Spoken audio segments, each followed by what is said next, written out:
قومی اسمبلی میں وزیر دفاع پرویز خٹک کے غربت کے حوالے سے بیان نے عوام کو حیرت زدہ کر دیا ہے۔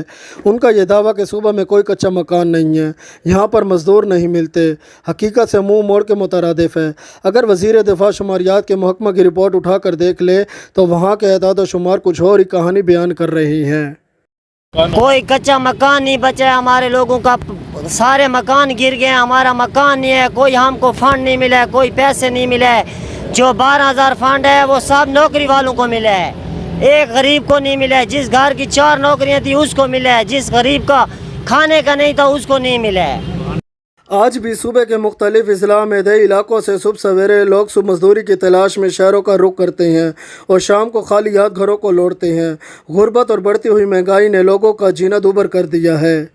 غریب لوگ ہیں، مزدور ہیں، ہمارا کھانے کا وہ نہیں ہے، کرائے کے مکان ہیں، کچے مکان ہیں، نہ پینے کا پانی ہے نہ کچھ ہے۔ ادھر اڈے پہ آتے ہیں، سارا دن پولیس والے بھگاتے ہیں ہم کو، ہم کہاں جائیں سر۔ عوامی ووٹوں سے منتخب ہوئے نمائندوں کا غیر ذمہ دارانہ بیانات اس بات کے خماس ہیں کہ ان کا عوامی رابطہ ختم ہو چکا ہے یا اتنا کمزور پڑ چکا ہے کہ انہیں حقیقی صورتحال دکھائی نہیں دیتی۔